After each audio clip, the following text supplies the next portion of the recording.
Père, parle, ton peuple écoute. Père, parle, ton peuple entend. Fais pénétrer ta parole, tes oracles dans nos cœurs, dans nos esprits. Amène nos âmes à se soumettre à ta parole. Amène nos corps à accepter la discipline de l'esprit. Père Tout-Puissant, je demande ce matin des nouvelles naissances. Je demande des conversions authentiques. Je demande, Père, que tu te révèles à un homme, à une femme, que toi-même as attiré en ce lieu par l'Esprit Saint. Donne-moi les mots, donne-moi les phrases pour dire ce que tu as déposé dans mon esprit. Fraîche onction vient sur moi. Au nom de Jésus-Christ. Amen. Nous acclamons le Seigneur. Gloire à Dieu. Asseyez-vous s'il vous plaît. Vous allez bien? Vous avez été bénis par le séminaire? Amen. Alors, j'avais promis de continuer mardi, mercredi, jeudi, vendredi et puis sauter dimanche, faire comme nous l'avons fait cette semaine. Et vraiment, j'ai senti un coup de fatigue terrible. Et comme après le séminaire, je dois aussi aller tenir 2 soirées de gloire en France, je risque d'aller très fatigué, ce qui fait que je vais prêcher seulement mercredi, vendredi, dimanche. Je continue ces enseignements sur les signes d'une vraie conversion. Comme ça, je m'économise un tout petit peu. Amen. Hein? Ça vous va? Dis à ton voisin, le pasteur est un humain. Amen. Aussi, chorale, que Dieu bénisse. God bless you so much. Amen. Nous allons nous tenir debout afin de lire la parole de Dieu. Nous sommes dans notre séminaire sur les signes d'une vraie conversion. Nous allons lire 1 Pierre 2, versets 1 à 3. 1 Pierre 2, 1 à 3. Vous y êtes? 1 Pierre 2, 1 à 3. 1, 2, 3. Allons-y. Rejetant donc toute malice et toute ruse, la dissimulation, l'envie et toute médisance, désirez comme des enfants nouveau-nés le lait spirituel et pur, afin que par lui vous croissiez pour le salut, si vous avez goûté que le Seigneur est bon. Dis à ton voisin, si vous avez goûté que le Seigneur est bon. Amen, c'est au conditionnel. Nous lisons également Acte 2, verset 41 jusqu'au verset 42. Acte 2, 41 jusqu'au verset 42. Vous y êtes? C'est la réaction à la prédication de Pierre. 1, 2, 3. Ceux qui acceptèrent sa parole furent baptisés, et en ce jour-là, le nombre des disciples s'augmenta d'environ 3000 âmes. Ils persévéraient dans l'enseignement des apôtres, dans la communion fraternelle, dans la fraction du pain et dans les prières à la fin. Acclamons la parole de Dieu. Amen. Nous avons expliqué la valeur des signes d'une vraie conversion. Nous avions parlé également des fausses conversions, des faux frères, des faux convertis. Et depuis vendredi, j'ai commencé à parler des signes proprement dits. J'ai introduit avec la haine du péché, disant que tu ne peux pas prétendre être né de nouveau si tu n'as pas la haine du péché. Tu peux tout dire. Mais si l'homme qui est assis ici ou dehors n'a pas la haine du péché, il n'est pas converti. Tu ne peux pas dire être converti si tu aimes le péché. Le péché dans la vie d'un chrétien, c'est un accident. Comme j'ai expliqué, je peux avoir des moments difficiles et je vends ma chaussure. Mais vendre ma chaussure occasionnellement ne fait pas de moi un commerçant. Le chrétien ne pratique pas le péché. Le péché sur son chemin, c'est un accident. Et un accident non prémédité. Personne au milieu de nous, en quittant sa maison, se dit je vais tomber dans un trou, je vais perdre un pneu, je vais égratigner une autre voiture. Personne ne le fait. Tout chauffeur quitte sa maison avec le désir de rentrer intact. Mais il arrive des fois qu'une moto te cogne, qu'il arrive des fois, tu tombes dans un trou et puis tu perds un pneu. C'est ça un chrétien. Il ne se réveille pas pour pécher. Amen. Il ne se lève pas, il ne quitte pas sa maison pour aller pécher. Il peut lui arriver, il a dit quelque chose de travers, il a pensé quelque chose de mauvais, il a mal réagi et puis il regrette. Mais si ta vie, tu prémédites le péché, tu programmes le péché, tu vis dans le péché, tu demeures dans le péché, tu n'es pas converti. Tu dis être converti, mais tu ne l'es pas. Et de deux, nous avions parlé de l'amour pour Dieu. Voici un signe encore d'une vraie conversion. Un vrai converti aime Jésus. La Bible dit, il aime de tout son cœur, son esprit, il aime de toute son âme, il aime de toutes ses pensées qui sont toujours son âme et il aime de toutes ses forces, de tout son corps. Voici un signe d'un vrai converti.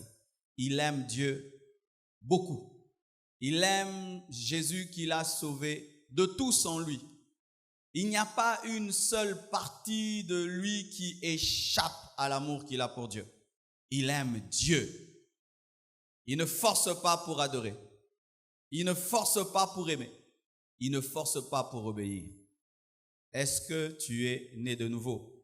Rien que sur base de ces deux signes que je viens de te donner, est-ce que tu as la haine du péché? Est-ce que tu aimes Jésus? Amen. Pour ce matin, je ne vais aborder qu'un seul signe, l'amour de la parole. Dis à ton voisin, l'amour de la parole. Dis-lui, l'amour de la parole de Dieu, pas n'importe quelle parole. Amen. Tout d'abord, j'aimerais préciser trois choses. Lorsque j'enseigne, je parle à la fois de la repentance, je parle de la conversion et je parle de la nouvelle naissance. Théologiquement, ce sont trois choses distinctes, mais ce sont aussi trois vérités qui s'imbriquent les unes sur les autres, car une vraie repentance amène une vraie conversion amène une nouvelle naissance authentique. La repentance, c'est le fait de confesser tes péchés, de reconnaître tes péchés et de les abandonner. Si tu confesses ton péché sans l'abandonner, tu ne t'es pas repenti. Tu as informé Dieu sur ce qu'il connaît déjà. Amen. La repentance est effective lorsque le pécheur reconnaît son péché et l'abandonne. Et veut l'abandonner. Amen. Il y a une grande part de l'homme dans la repentance parce que sa volonté entre en action. Mais Dieu stimule cette volonté par la parole et par l'esprit, mais c'est l'homme qui doit se repentir. Pour la conversion, c'est un demi-tour. La conversion, ce n'est pas un quart de tour, c'est faire volte-face. Où ta vie allait dans une direction, où tu te dirigeais toi-même, tu étais dirigé par le monde, dirigé par les démons, dirigé par la philosophie, dirigé même par une fausse doctrine, parce que certains au milieu de nous, en venant à Christ, viennent des fausses doctrines. C'est lorsque tu fais volte-face, tu fais demi-tour et tu cesses de te diriger toi-même pour que Jésus te dirige. Où tu abandonnes le paganisme, les idoles, afin de servir le véritable Dieu. Et on parle de se convertir parce qu'il y a la part de l'homme. Lorsque l'homme reconnaît son péché et désire l'abandonner, et désire se détourner de son paganisme afin de suivre Christ, un miracle se produit en lui, qu'on appelle la nouvelle naissance. Une naissance qui te permet de naître autant que tu es né dans ce monde physique, de papa et de maman. Maintenant, tu nais dans le monde spirituel, dans le royaume de Dieu, où tu deviens enfant de Dieu par la parole et le Saint-Esprit. Si pour naître dans ce monde, il faut un homme et il faut une femme, pour naître dans le royaume de Dieu, il faut la parole et il faut le Saint-Esprit. Amen. La fusion de la parole et de l'esprit t'engendre. Amen. Et c'est un miracle. Amen. C'est un miracle. Et dans ce domaine-là, tu n'as rien à faire. Tu dois seulement croire et tu vis le miracle. Dans ce séminaire, étant donné que ces trois vérités se mélangent et se provoquent les unes les autres, parce que la repentance amène à la conversion à la nouvelle naissance, lorsque je parlerai, je serai en train de dire toutes ces trois choses au même moment, tout en citant l'une et l'autre. D'accord? Ça va, hein? Amen. Voici une chose. J'aime beaucoup les images que donne la Bible. La Bible dit, rejetons donc toute malice et toute ruse, la dissimulation, l'envie et toute médisance, désirez comme, dit comme. C'est une image comme des enfants nouveau-nés, le lait spirituel est pur, afin que par lui vous croissiez pour le salut, si vous avez goûté que le Seigneur est bon. La Bible nous donne l'image d'un enfant qui naît, d'un nouveau-né. Lorsqu'un enfant est dans le ventre de sa mère, il se nourrit de tout ce que sa mère mange. Si sa mère mange du pondu, il mange du pondu. Si sa mère mange de la viande, l'enfant mange de la viande. Si sa mère mange des légumes, il mange des légumes. Et il mange au travers du cordon ombilical. Amen. Il n'y a pas une école où on lui apprend à manger. Ça se passe directement, il profite directement de la vie de sa mère, de l'alimentation de sa mère. Mais cet enfant qui n'a jamais mangé avec sa bouche, amen, hein? Parce que l'enfant dans le sein de la mère mange au travers de son cordon ombilical. L'enfant là seulement quand il sort du ventre de sa mère, on le pose sur la poitrine de sa mère, il commence à téter. Qui lui a appris? Alléluia. Qu'est-ce qui fait qu'un nouveau-né qui n'a jamais goûté au lait, amen, hein? Qui n'a jamais utilisé sa langue, qui n'a jamais sucé, parce qu'il faut la succion pour téter, cet enfant le met seulement sur la poitrine de sa mère et lui-même, il sait comment trouver, il sait comment tenir. Amen, hein? Vous savez pourquoi? Parce qu'il vient de naître dans ce monde et il y a des aptitudes physiques que Dieu lui donne afin de vivre dans ce monde comme il a vécu dans l'eau. Pareil aussi, lorsqu'une personne se convertit, voici un miracle qui se produit. Même si c'était le grand païen, même si c'était un athée qui n'aimait pas Dieu, tout d'un coup il est en train de chercher la poitrine de Jésus-Christ afin de prendre le lait, le biberon. Voilà à présent ma question à un homme, à une femme qui se dit né de nouveau. Quelle est ta relation avec la Bible? Quelle est ta relation avec le lait spirituel? Quelle est ta relation avec la parole de Dieu? Un véritable converti lit cette Bible. Amen. Hein? Il médite la parole jour et nuit. Un véritable converti n'a pas une Bible qui souffre des blessures intérieures et qui est étonné d'être prise ce matin afin d'être amené à l'église. Un véritable né de nouveau a une bonne relation avec la parole. Toi qui te dis être né de nouveau, est-ce que hier même tu as lu la Bible? On se dit né de nouveau, on dort lorsqu'on médite la parole. On se dit né de nouveau, on s'ennuie lorsqu'on enseigne la parole. On se dit né de nouveau, mais on ne désire pas le lait spirituel, mais on désire des whisky spirituels. Si tu engendres un enfant, et la première chose qu'il va chercher, c'est du whisky. Est-ce que c'est un enfant normal? C'est un malade. Et il y a des chrétiens, à peine qu'il est venu à l'église, ils ne cherchent même pas la parole. Ils cherchent le mariage, ils cherchent le voyage. Ça, c'est quel bébé qui cherche des jouets? Il est impossible qu'un enfant joue avec des jouets, avec une poupée s'il n'a pas tété. Mais toi, tu n'as pas encore tété. Tu veux la voiture de Jésus, la maison de Jésus. La priorité de Dieu, ce n'est pas ton voyage et ton mariage. Va téter afin de grandir spirituellement. C'est alors que tu seras joué avec une poupée. Oh moi je vais à l'église pour me marier. Bien aimé, ce n'est pas biblique. Amen. Hein? Tu viens pour connaître Jésus. Tu viens pour grandir. Et Dieu ensuite te donnera ces choses. Quelle est ta relation avec la Bible? Une année dans le Seigneur, tu n'as même pas lu un chapitre. Une année dans le Seigneur, tu n'as même pas lu ton Nouveau Testament. Les chrétiens d'aujourd'hui n'aiment pas la Bible et ils se disent chrétiens. Ce ne sont pas des chrétiens. Tu n'es pas chrétien lorsque tu n'aimes pas la Bible. Qui a amené sa Bible ce matin? Et pourquoi tu n'as pas amené la tienne? Ça pèse? Tu es un inconverti. Tu peux amener partout des gros bouquins, mais jamais une Bible. Tu peux même entrer en retraite. Tu vas prier pendant 40 jours, mais tu ne vas pas lire 50 versets. Pendant Alpha 40, est-ce que même tu as ouvert la Bible pour la lire? Prier ne dit pas toujours que tu es converti. On prie parce qu'on a des problèmes. Mais aimer la Bible matin, midi, soir, ça dénote d'une certaine spiritualité. Et d'ailleurs, j'aimerais vous dire, entre quelqu'un qui lit la Bible et celui qui prie, celui qui lit la Bible est plus spirituel parce que prier, c'est facile. Ah oui, oui. Oh, moi, je prie beaucoup. Je prie beaucoup. Ah, si tu as trop de problèmes, tu vas prier. Mais ouvrir la Bible, Matthieu, Luc, Jean, Apocalypse, tu vas lire même Chronique. Chronique. Tu connais Chronique? Engendra.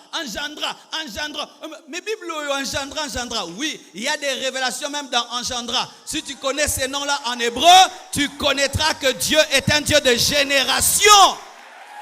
Quelle est ta relation avec la Bible? Nous cherchons la Bible quand on a des problèmes et des besoins. Et lorsque nous y allons, c'est pour chercher les psaumes. La Bible n'est pas seulement une arme pour demander. C'est une lettre d'amour que ton chéri Jésus a écrit. Lorsque tu as un fiancé, il suffit seulement qu'il t'écrive « Je t'aime, j'ai pensé à toi » par SMS. Au méditant, on peut dire « Je t'aime beaucoup, j'ai pensé à toi ». Il faut méditer les SMS de Jésus-Christ. Méditer les SMS. Méditer Genèse. Méditer Apocalypse. Méditer les épîtres. Méditer. Comment tu peux dire que tu aimes Dieu mais tu ne lis pas ces SMS d'amour? Tu ne l'aimes pas.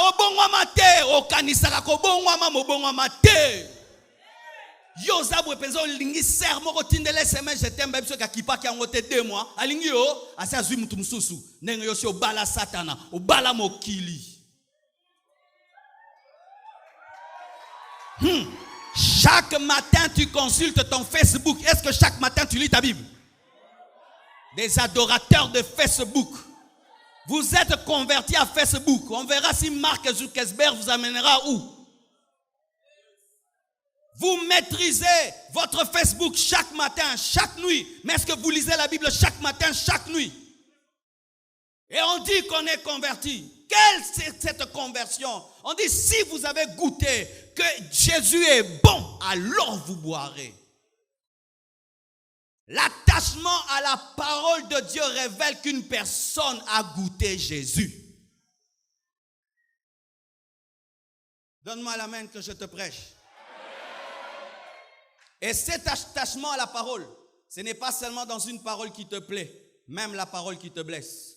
Comme Pierre a dit, où irons-nous? Car c'est auprès de toi que se trouvent les paroles de vie.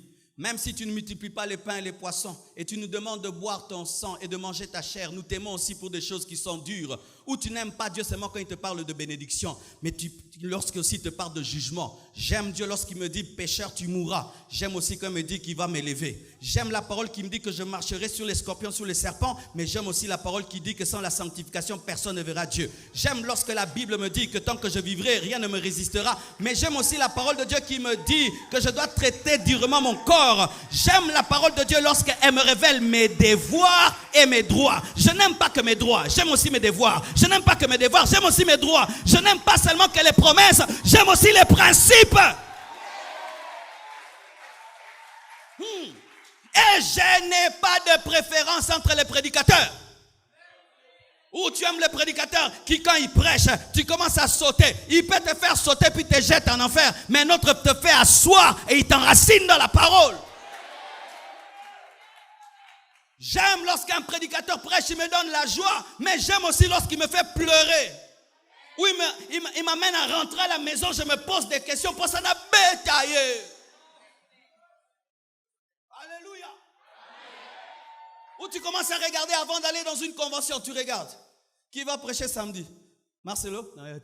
Déjà tu es bien maramba loba. Ato yebiango, ok naraldar kolia shawarma pe ba pesa koka shawarma. Oye compassion bien tana matina kitina ote arrepentez-vous. Na changer te na ndote yango kaka. Soki comme lo monotonie kende place mususu ngana kote ya kaka yango. Na kote yango ya kotokisa ya kokalinga ya koita ya bukane tongo.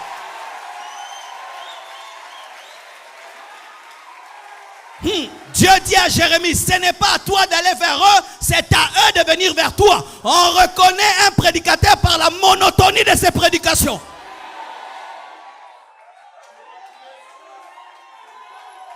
Alléluia.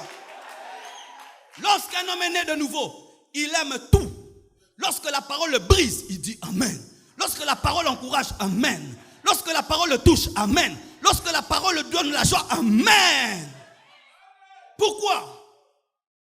Tout ça c'est le lait. Le lait n'est pas seulement fait d'eau. Il est fait aussi de quoi? De lactose. Hein? Alléluia. Il est aussi fait de lactose. C'est un mélange de plusieurs produits chimiques, de plusieurs molécules qui fait le lait.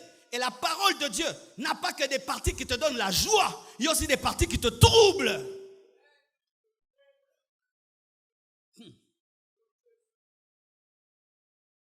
C'est pourquoi tu peux venir dans un culte ce jour-là, tout chauffe. Après le culte, la joie, tout le monde yeka baba, yanda baba comme mercredi, amen. Hein? Yanda baba, yanda oka pesa mu pepe. Mais un autre culte, amen, que Dieu bénisse. Je suis professeur à géographie, je suis professeur en mathématiques à Yaki. Aimez tout, aimez tout. N'ayez pas de préférence dans la Bible. Aimez la Bible de Genèse, Apocalypse. N'ayez pas des versets préférés. Consommez tout ce qui est dans la parole. Il aime lorsque la parole le touche. Il aime lorsque la parole l'encourage aussi. Aujourd'hui, il y a une nouvelle race de chrétiens. Ils viennent à l'église, mais que la parole ne le touche pas. Prêche, mais ne le touche pas. Cible, mais qu'il ne soit pas atteint. Lave-le, mais ne lui donne pas l'eau. Lave-le, mais ne le touche pas. Lave-le, mais qu'il n'y ait pas de savon. Si on prêche et la parole le touche, pasteur Abou Kelinga, Moni, pasteur Abou Kinga, Nabukio. Nabukio. Donc, prêche mais ne le touche pas. Si tu prêches et les toucher, il peut même en vouloir à celui qui l'a invité pour dire, vous voyez votre église, vous dites les problèmes des gens, votre pasteur, et puis il commence à prêcher la vie des gens. Toi, tu es vraiment très important, hein, pour que devant toutes ces personnes, si je ne prêche que ta vie, yo, mi mon danger, comment danger boye, donc bateau est belé boye, natiaka yo, omi monaka, donc otinda kuna lati versa ka natiaka yo, omi lingaka, ezuyonde ndima.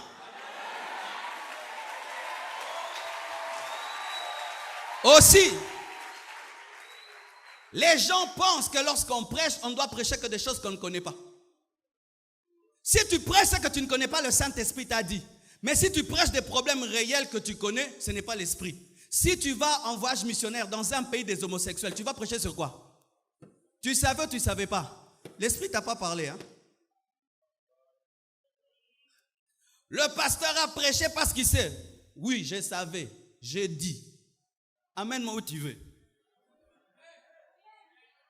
Lorsque tes parents te corrigent, ils te corrigent par parole de connaissance.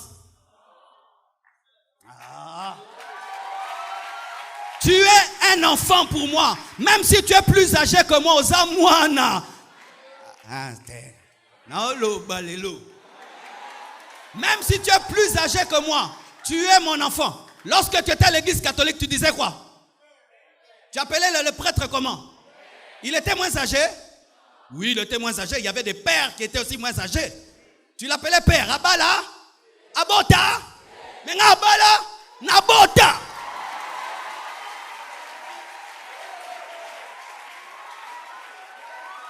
Oh, comment est-ce qu'il est en train de secouer les papas et les mamans? Parce que même si tu es papa, tu es maman, tu es mon enfant.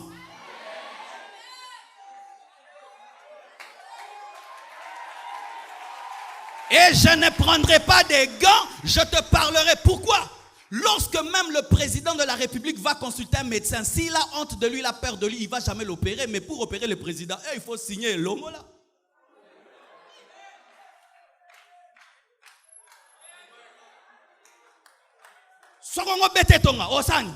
Oh, avec le respect présidentiel. Oh, Bomae, il va te dire, docteur, bête tonga, Nabika. Pareil aussi quand tu vas à l'église, même si on te respecte, tu as laissé une grosse jeep là-bas, tu l'as laissé pour les gens. Mais moi quand tu es ici, je te bombarde de la parole. Si ça te plaît, gloire à Dieu. Ça te plaît pas, gloire à Dieu. Mais moi je lave mes mains, je te dis la vérité.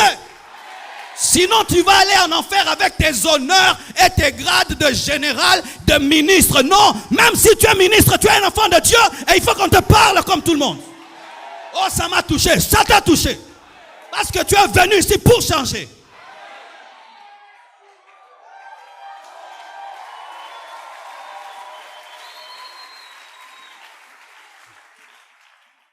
Alléluia. Il faut prêcher des choses que tu ne connais pas. Là, c'est spirituel. Ils disent dans leur prière, Seigneur, change-moi. Mais si la parole le touche, il est fâché. Il se fâche même contre des prédicateurs. Aime un prédicateur qui te choque tous les jours que tu l'entends. Même si tu as de la haine pour lui, tu rentres, tu dis quand même, Michel dit la vérité. Que quelqu'un qui te flatte tout le temps, c'est lui que tu aimes. Lorsqu'un homme est né de nouveau, il n'aime pas que la parole, il aime aussi les robinets de la parole. Les gens qui aiment l'eau aiment les robinets. Ah oui? Je vais te parler de ton robinet. Qui brosse les dents chaque matin? Non, parce qu'il y en a qui ne le font pas. Est-ce que je mens? Ce sont les frères quand ils te disent shalom. Tu dis, frère, un peu de l'eau. Alors, tu vas remarquer que tu as négligé quelqu'un dans ta vie. Le robinet, toi qui brosses les dents chaque matin, tous les jours, n'est-ce pas que tu vas vers lui? Amen. Hein? Moi, j'ai un robinet que je maîtrise. Non, c'est un robinet terrible. J'ai un robinet dans ma salle de bain. Alors, comme il y a un problème de pression, au début, il envoie une forte pression toujours d'eau. Alors, ce robinet-là m'éclabousse chaque matin. Donc, quand j'ouvre, il m'envoie toujours. Alors, j'ai une stratégie. J'ouvre comme ça. Et puis, il me l'envoie. Et puis, je reviens quand il se calme. Mais des fois, j'oublie. Il m'éclabousse encore. Je dis, ça, c'est quel genre de robinet impoli? Mais demain, je serai encore là. Si j'aime l'eau sans aimer le robinet, non, rien toka. Si tu aimes la parole sans aimer le prédicateur, tu auras des problèmes de croissance. Pendant que l'autre brosse les dents, yo, rien toka.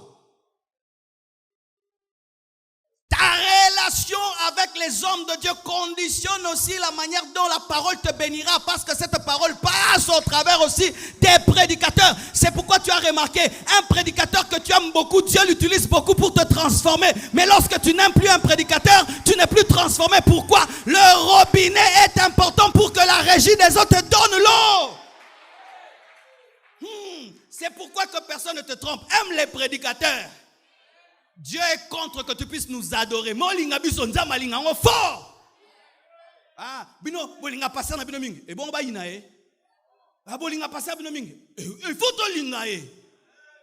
Si tu aimes un professeur, tu vas réussir à son cours. Mais si tu ne l'aimes pas, tu vas échouer. Il faut aimer ton pasteur. Même si quand je me tiens là, je n'ai pas encore commencé à prêcher, tu es content. Oh, je te dis la vérité. Moi, j'aimais mon pasteur. Quand il prêchait, j'étais content. S'il ne vient pas à l'église, je suis malheureux. Pourquoi? Chaque fois qu'il parlait, il me révolutionnait. Aimez les serviteurs de Dieu. Amen. Hein? Aimez les instruments de Dieu. Quand vous étiez dans le monde, vous avez aimé des gens, n'est-ce pas? Des stars de ce monde. Ils ne te connaissent même pas. Ils ne bénissent même pas ta vie. Mais quand tu viens à l'église, il y a d'un côté la parole et d'un autre côté l'instrument. Ce n'est pas normal. J'aime ses prédications, mais lui, je ne l'aime pas. J'aime ce qu'il dit, mais lui, je ne l'aime pas. Tu auras du mal à capter ce qu'il dit. Parce que dans la spiritualité, il y a aussi la psychologie. Ah oui, dans la spiritualité, il y a aussi la psychologie. On obéit facilement à celui qu'on aime. Lorsque tu aimes quelqu'un, il te dit « fais ceci », tu le feras facilement. Mais si tu ne l'aimes pas, tu vas discuter. C'est pourquoi dans ta croissance spirituelle, le diable vient toujours attaquer ton amour pour les prédicateurs. Ah oui? Il peut commencer à te dire, c'était un magicien, c'était un magicien, c'était un magicien. Alors quand je me tiens ici, je veux prêcher, tu commences à tout discerner. Si je fais comme ça, au moins triangle, au moins triangle. Est-ce que Yoko Kangamaboko ça triangle était?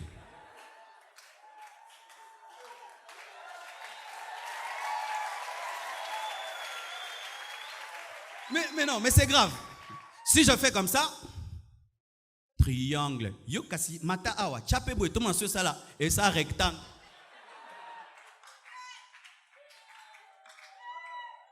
Pourquoi il a laissé les cheveux? Pourquoi il a laissé les cheveux? Ah, loge asika koti. Ponakati, loge musuza oti okota mikolo. Mais quand tu n'es pas dans tout ça, tu n'es pas distrait. Quand je dis que Dieu te bénisse, alléluia, change, alléluia. Tu n'es pas dans ces complications là. Il y a des poissons que je n'aime pas. Et ça, sinon, est-ce que vous t'attendez dans la Bible? Déjà, bien. Alléluia. Alléluia. Alléluia. Et bon, on se fait ça qui? Alléluia. Bon, ma politique peut-être un voter. Arrêtez tout cela. Arrêtez tout cela. Arrêtez tout cela. Écoute la parole comme un enfant. Écoute la parole comme un enfant. Qu'est-ce que tu remarques? Lorsqu'un enfant tête, il fait quoi? Il ferme les yeux.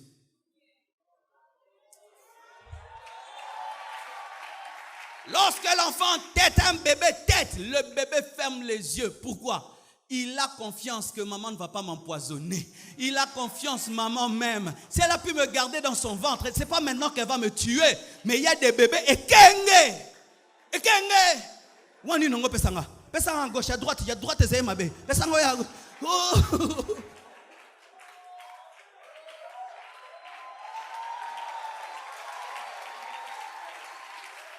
Omi maïele kolekana pasteur.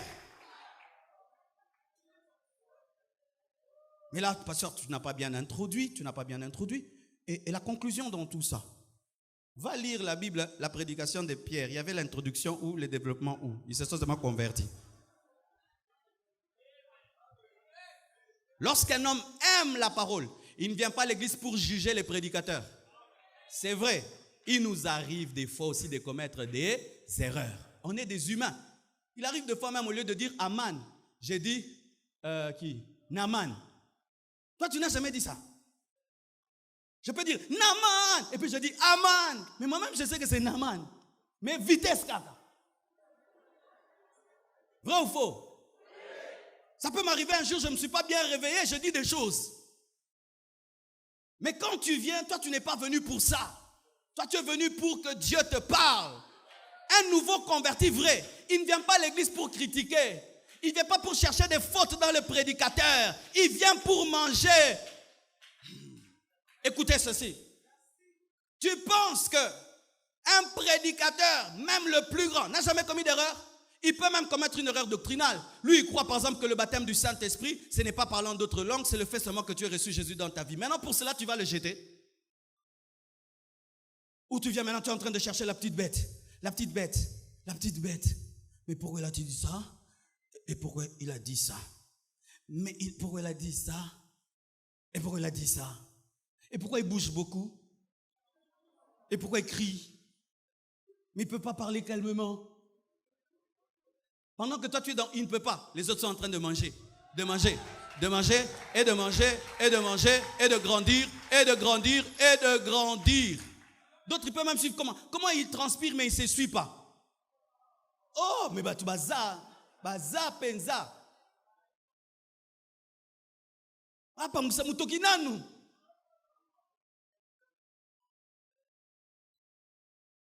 Ça montre que tu n'as pas faim. Bien aimé, quand on a faim, tu n'as même pas besoin qu'on fasse la table. Au bandio, il y a déjà. Au sambel, quand on a mutema. Est-ce que je mens? Au lieu déjà, ça me pas mon déjà. Pourquoi? Si tu viens avec la faim de la parole, tu ne vas même pas sentir la chaleur. Si tu viens avec la faim de la parole, tu ne vas même pas voir les défauts parce que tu as faim. Lorsque tu commences à suivre trop de détails, il y a un signe en toi, tu n'as plus faim. Alléluia. Un jour, parce que j'avais une sérieuse maladie, moi, c'est ce que je faisais. J'écoutais des prédicateurs pour tirer des erreurs et des erreurs et des erreurs. Et un jour, je suis allé dans un séminaire et les autres prédicateurs savaient que Marcelo, lui, vient écouter les autres pour casser. Et quand j'entre seulement dans la salle, il me voit. Il change directement de prédication et me fait une parenthèse. Il me dit, Sogoya qui pone aux oberer. Mais soit que opambama, amen, à continuer. Si tu es venu chercher des erreurs, tu en trouveras. Mais si tu es venu écouter la parole, tu seras béni, tu seras transformé, tu seras changé, tu seras révolutionné. Voici encore une autre chose par rapport à la parole. Au Congo, on est en train de dire aujourd'hui aux gens que les prédicateurs sont des hommes qui ont échoué dans la vie, c'est pourquoi ils se sont jetés dans le ministère. Et cette manière de regarder un prédicateur va t'empêcher d'aimer la parole et de pratiquer la parole. Si là, pendant que tu es assis, quand tu me regardes, tu dis, ce jeune homme, c'est sûr qu'il est échoué à l'Unikin, et puis on l'a refusé à l'UPC, et puis à l'ISTA, et puis il a commencé une église compassion. Si c'est ce que tu penses de moi, rien ne te touchera, parce que tu sais que tout ce que je fais ici, la finalité c'est quoi? C'est l'argent. J'aimerais vous dire la vérité. Je ne suis pas venu ce matin pour votre argent. Ah, quand c'est un prédicateur dit son deal est devenu orgueilleux. Maintenant, vous voulez quoi?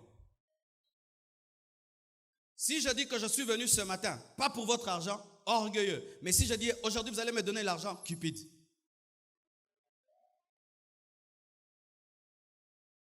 Que personne ne vous trompe. Il y a certains pasteurs, s'ils n'étaient pas des prédicateurs, ce seraient des grands PDG. Oh oui? Oh, ils sont intelligents. Amen, hein? Rien que diriger les gens comme on vous dirige comme ça, c'est dur, hein? Vous savez ça? Dans une entreprise, si j'ai une entreprise, je paye les gens, si tu te conduis mal, je te chasse. Ça me donne quand même un certain pouvoir. Mais à l'église ici, même si tu fais le mal, je ne peux pas te chasser parce que c'est l'église de Dieu. C'est dur. Aux États-Unis, ils ont fait une étude dans la plus grande université, je crois, d'Harvard, sur le travail le plus difficile au monde. Ils ont dit que c'est être pasteur. Les Américains, les païens ont reconnu que le travail le plus difficile sur la terre, c'est être pasteur. Vous savez pourquoi? Quand tu es pasteur, tu dois être sociologue, philosophe, grand frère, mère, père, professeur d'anthropologie. Tu dois donner des conseils dans le mariage. Tu dois donner des conseils dans les affaires. Tu dois maintenant conseiller aussi les divorces. Mais nous sommes autant en côté. Mais nous sommes diplôme, nous sommes partout. Aussi, lorsque tu entres dans un taxi, tu n'as pas besoin de connaître la vie, la crainte de Dieu d'un taximène pour entrer dans son taxi. Mais un homme de Dieu, il suffit qu'il ne vit plus ce qu'il dit. Tu ne peux plus y prier là où il prêche. Personne d'entre nous, lorsqu'il entre dans un taxi, pose la question au chauffeur. Quelle est ta relation avec ta femme? Pour que tu entres, c'est tout. Mais si seulement, un jour, mon épouse entre dans cette église avec un œil au beurre noir, n'est-ce pas que tu vas quitter l'église? Donc c'est un travail où tu n'as pas qu'à parler. Après avoir parlé, tu dois continuer à parler au travers de ta vie. Si un homme peut réussir dans le ministère, il peut réussir partout. Ne considérez pas des hommes de Dieu comme des gens qui ont raté dans la vie, c'est pourquoi ils se sont jetés dans le ministère. Je ne te prêche pas parce que j'ai gâché ma vie ou j'ai raté ma vie. J'ai étudié, j'étais parmi les meilleurs en économie. Mais Dieu m'a appelé, j'ai refusé, il m'a rendu fou pour que je puisse le servir. Tu peux dire que c'est l'orgueil, mais Paul aussi a parlé ainsi des fois, parce qu'il y a des gens qui pensent que les gens sont dans le ministère parce qu'ils ont échoué dans la vie, parce que Congo est peli moto. Je ne te prêche pas pour que tu me donnes 1000 francs ou 500 francs. Je ne te prêche pas parce que je dois payer ma maison. Je ne te prêche pas parce que je dois acheter une voiture. Je te prêche parce que Dieu m'a appelé à cela. Que tu me donnes ton argent ou pas, je continuerai à prêcher. Je dis que tu me donnes ou pas, je vais continuer à prêcher. Essaye aujourd'hui, ne donne pas l'offrande. Demain, je vais prêcher. Qu'est-ce que ces idées-là font? Ça fait que lorsque la parole est prêchée, les gens ne la reçoivent plus comme une parole pure, alors que c'est la parole pure qui donne la croissance. C'est du genre maintenant quand quelqu'un prêche, derrière tout ça, il y a quoi? Il n'y a rien. Il n'y a que Jésus. Derrière tout ça, il n'y a rien. Il n'y a que Jésus. Lorsqu'on a commencé à servir Dieu, notre pensée, ce n'était pas de voyager dans le monde. Ce n'était pas d'avoir des voitures, des jeeps, de s'habiller bien. Non. Dieu t'appelle, tu abandonnes tout, tu te consacres à lui. Et ce qu'il fait aujourd'hui, il le fait comme il veut, mais ce n'est pas ça qui nous a poussés à le servir. Si Dieu m'avait gardé comme un pasteur de 3 fidèles, pauvre, habitant je ne sais pas où à Maloeka, j'allais le servir de la même manière.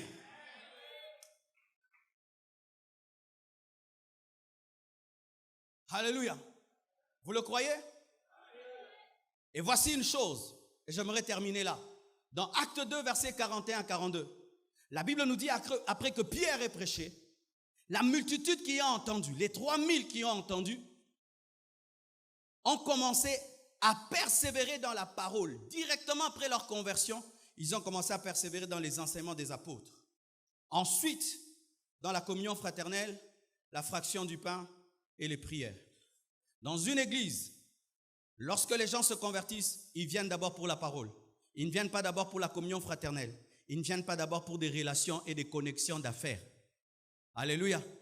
Lorsque dans l'église, la communion fraternelle prend la place de l'enseignement de la parole, les gens ne sont pas vraiment convertis et c'est un dysfonctionnement.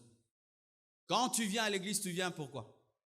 Si quand tu viens à l'église, tu viens pour ce frère-là, pour ce papa qui a promis un travail, pour le papa qui va payer tes études, pour le frère là qui va t'épouser, tu es dans une maladie spirituelle. Ce qui est prioritaire à l'église, c'est l'enseignement. Alléluia, c'est l'enseignement. Ce n'est pas la communion fraternelle. Ce n'est pas aussi la prière. Car lorsque l'église commence à tourner autour de la prière, au lieu de tourner autour des enseignements, c'est un dysfonctionnement. Alléluia. Atika kote ya to bando bonde la te. Ateya kino toko comprendre et puis toko bonde la. Alléluia. Mais lorsque tout c'est prions. Pour bien prier, tu dois connaître. Pour connaître, on doit t'enseigner. La Bible dit, vous demandez, vous ne recevez pas. Pourquoi? Parce que vous demandez mal dans le but d'accomplir vos passions. Lorsque la prière, la communion fraternelle viennent avant la parole, c'est une maladie. Ma relation avec toi est d'abord fondée sur la parole de Dieu. Ma prière est d'abord fondée sur la parole de Dieu. Que la seule chose primordiale qui doit vous attirer ici, ce n'est pas d'abord prier ou avoir des relations et des connexions, c'est d'abord la parole de Dieu. Lorsqu'une église grandit, il y a cette maladie qui arrive. Vous voyez les gens pleins, mais ils ne viennent plus pour la parole. La parole, c'est quelque chose de dérisoire. Ce qui est plus important, c'est ce qui se passe après les cultes. Là, maintenant, il dit, papa, engage-moi. Papa ceci, papa cela. Et vous avez maintenant beaucoup de gens à l'église, mais qui deviennent des vendeurs du temple. N'oublie jamais pourquoi tu viens et ce qui est prioritaire dans ta vie. La parole. Alléluia. Allez dans vos chambres et revisitez votre Bible. Fixez-vous un programme pour lire cette parole le matin et le soir. Amen. Écrivez dedans, soulignez-la. Et lorsqu'elle devient sale, achetez une autre. Lorsque celle-là devient sale, vous achetez une autre. Devenez des passionnés de la parole. Vous grandirez, vous connaîtrez, vous croîtrez. Mais si tu n'arrives pas à lire la parole, tu dors quand tu la lis. Et même quand tu l'écoutes, tu ne l'écoutes pas avec enthousiasme. Il se peut que tu n'es pas né de nouveau. Car un né de nouveau aime lire la parole, il aime entendre la parole. Que Dieu vous bénisse abondamment. Alléluia, gloire au Seigneur. Je crois que ce message vous a béni, vous a édifié, vous a transformé et que vous êtes bénis dans vos maisons, vous êtes bénis dans vos familles, car c'est cela notre désir, que vos vies soient changées, transformées et affectées. La Bible dit dans Jean 3, verset 16, « Car Dieu a tant aimé le monde qu'il a donné son Fils unique, afin que quiconque croit en lui ne périsse point, mais qu'il ait la vie éternelle. Dieu, en effet, n'a pas envoyé son Fils dans le monde pour qu'il juge le monde, et pour que le monde soit sauvé par lui. Bien-aimés frères et sœurs, nous avons prêché cette parole afin que tu saches que Dieu t'aime, que Jésus-Christ t'aime et qu'il a offert sa vie pour que tu aies la vie éternelle. Ce message t'a touché, tu veux donner ta vie à Jésus-Christ. Je te prie de faire cette prière, car plusieurs l'ont fait dans le monde entier et plusieurs ont été sauvés, plusieurs ont rencontré Jésus, plusieurs ont été baptisés dans le Saint-Esprit. Je te prie là où tu es, de fermer tes yeux et de t'agenouiller si tu en as le moyen, afin que Christ entre dans ta vie. Prions ensemble. Seigneur Jésus, aujourd'hui, je te reçois dans ma vie comme Seigneur et Sauveur. Pardonne mes péchés depuis que je suis né jusqu'en ce jour. Écris mon nom dans le livre de vie. Donne-moi le Saint-Esprit. Je commande au diable de quitter ma vie. Je commande aux démons de quitter ma vie au nom de Jésus-Christ de Nazareth. Aujourd'hui, je confesse de ma bouche le Seigneur Jésus-Christ et je crois dans mon cœur que Dieu l'a ressuscité d'entre les morts. Je suis sauvé, je suis pardonné. Merci Jésus. Amen. Gloire au Seigneur, tu es sauvé. Dieu t'a pardonné. Tu n'as pas besoin de le sentir, tu as besoin de le croire. Et si tu es à Kinshasa, rejoins-nous à Limete 2e rue, quartier industriel, numéro 6. Et si nous avons déménagé, ce sera au numéro 4. Et si tu n'es pas à Kinshasa, nous te prions de rejoindre une église qui prêche la Bible de Genèse Apocalypse sans ajouter ni retrancher, une église dans laquelle le Saint-Esprit se meut, une église dans laquelle le pasteur n'est pas Dieu, mais Jésus-Christ est Dieu, une église dans laquelle on marche dans la sainteté, dans la crainte de Dieu et on prêche l'œuvre de la croix. Et je crois que Dieu, qui a commencé cette œuvre en toi, te dirigera dans une bonne église et vers un bon pasteur. Soyez bénis. Merci beaucoup. Appelez-nous à ce numéro au bas de l'écran, écrivez-nous à cette adresse email et nous serons heureux de vous répondre. Merci, soyez bénis. Amen.